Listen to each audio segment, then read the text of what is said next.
but moving resources from countries where their marginal productivity is low to other countries where the marginal productivity of that resource, in this case labor, is much higher, will actually lead to a net increase in global output. Notice that's very similar to what we saw with international trade. International trade, we rearranged, with factors of production in a country given, we rearranged where the production was taking place. But we can accomplish essentially the same outcome by not rearranging where the goods and services, international trade, but rather rearranging where the factors of production are actually located. Now, there are all sorts of issues, as I said, that have to do with factor of production mobility, especially with labor, but even with capital and other types, especially land, too. Land is one of those things that international land mobility is generally not viewed as something that's easy to do because it typically requires an army. And so we need to analyze that down in the poli-sci department, not in the economics department. Okay. So again, what we saw, though, was if you move workers from a low marginal productivity of labor country, Poland in our example, to a high marginal product of labor country, Ireland in the example that we used, you get a net increase in world output. Now notice in this case, you wouldn't necessarily take that increase in world output and trade it internationally, right? You've got more people now in Ireland, so you have expanded output, but that output actually went up by a larger percentage than the increase in the workforce, right? Much higher marginal productivity. Likewise, in Poland, you've got smaller output, but not proportional to the decline in the workforce. So, in fact, both countries can actually end up being better off. Okay. Any questions? No questions? Okay. Yes? Is this slide 13 or do you mean page 13? Oh, okay. That one. Yeah. About? I don't know. You'll have to listen to the screencast. What I said? I don't know what I said. You think I listened to myself?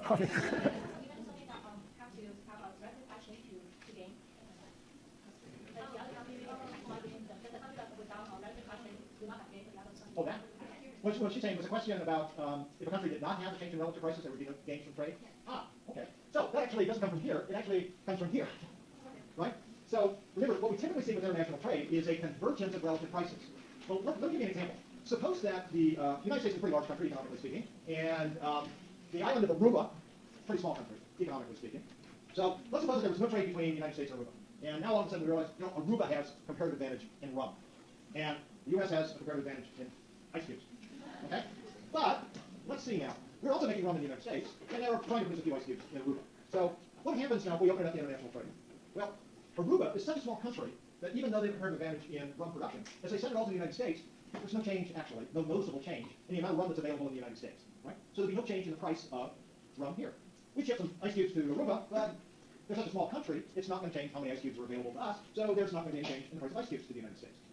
Now, us buying half of Aruba's rum output and shipping in a bunch of ice to Aruba is going to change the relative price of rum and ice in Aruba, but there will be no change in the United States. So in the United States, nobody's better off. We're still paying the same relative price for rum after trade as we were before. Aruba, there is a change. This typically happens when big countries, very large countries, economically significant countries, trade with very small countries. The gains accrue to countries whose relative prices change. The more your relative price changes, the bigger the gains. Right? The asset value budget line is going to rotate more, the larger the change in the relative price. Well, I'm glad I found that battery. Yes? I have a question about international labor movement. Uh-huh. So, in general, is it correct to say that with Poland, for example, that wages tend to equalize over time in both countries? Yes.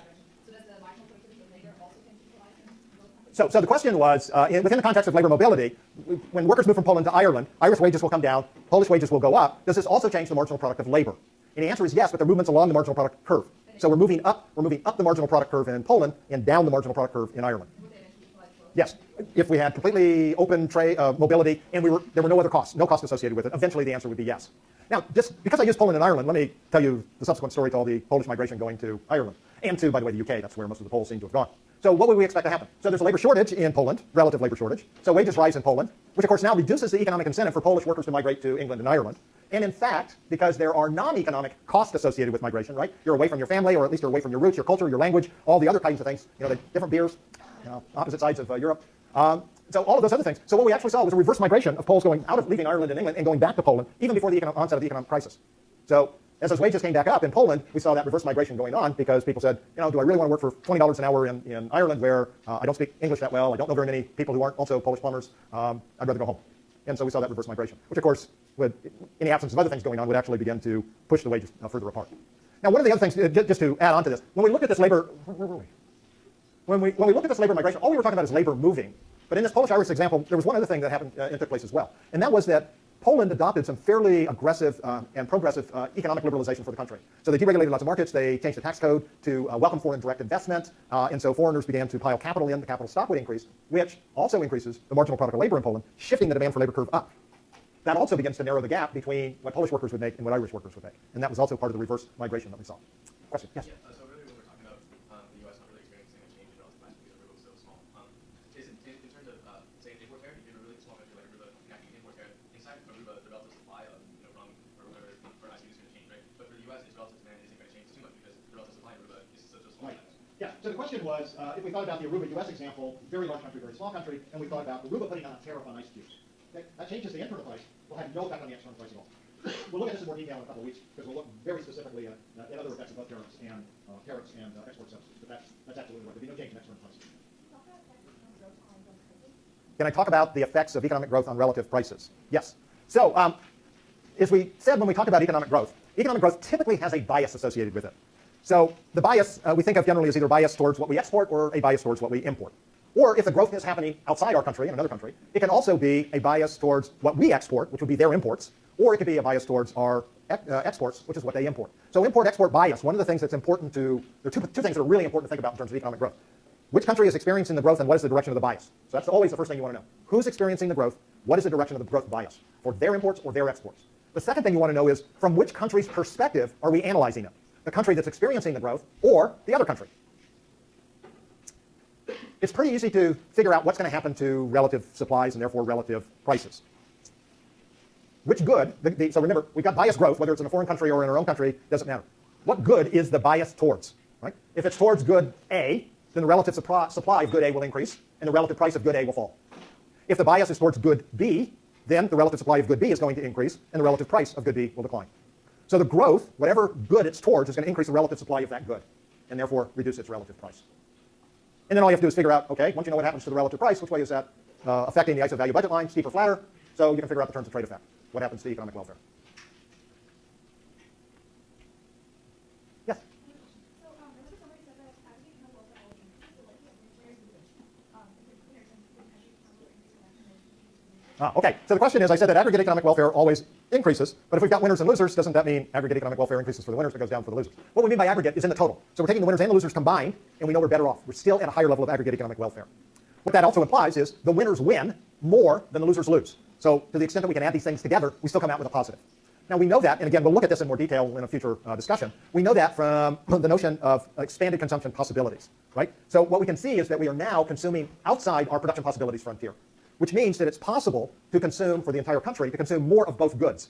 Whether that's the actual selection or not doesn't particularly matter, but it's possible that we could be consuming more of both goods. Because these are goods, normal goods, being able to consume more of both means that we must be better off. That gives us at least some portion, that area of consuming more of both goods is somewhere on our budget line. So if we're anywhere else on our budget line, that also gives us a consumption choice that puts us on a country indifference curve that will be higher. Now, there are some problems with how we add gains and losses together. Believe me, I feel my losses very intensely. And some of my gains, maybe not so. So we'll talk about some of those issues a little bit later. But for now, we just want to recognize that once you're outside your production possibilities curve, with trade, you can consume a larger set of goods and services than you can without trade. For example, a U.S. company opens a factory in a country where labor is cheaper, is that considered like, how would you analyze that? Could you analyze that? Is that like a labor import of that country or is it import of capital or? It would, so it would, depends on the exact setup, right? If the company is actually disinvesting in one country, it'd be reducing the capital stock, and investing in another country, it would be increasing the capital stock. So we could analyze it in terms of factor abundance and what happens to production possibilities curves. We could analyze it in terms of economic growth. Remember, we talked about economic growth as expanding the production possibilities frontier. We can also think about shrinking the production possibilities frontier. But this is exactly what you would expect to happen in an industry in which a country had a comparative disadvantage, right? So when we open up to international trade, what we see is production decisions change. We produce more of the good in which we have a comparative advantage and less of the good in which we have a comparative disadvantage. Our trading partner, though, is now increasing production in the good in which they have a comparative advantage, our disadvantage. Well, that foreign production doesn't need to actually be done by a foreign company. It might very well be done by a domestic company with a foreign operation. So that's how outsourcing takes place, right? Is you've got a comparative disadvantage in one area where you would expect employment to be shrinking, but you would expect it to be expanding in another area of the world, another country, where output and employment should be expanding. We're already hitting on some reasons why we might think of government policies to protect certain people who might be losers in this environment, which we'll talk about a lot more later. Anything else? No more questions? Meaning of life? meaning of Cal sports, Cal football. Who do we play this weekend? I predict we will not lose 3 weekends in a row. Okay, well, have fun. Since we got a bye, you have all day Saturday to do nothing but study international trade. I will see you on Tuesday. Have a great weekend.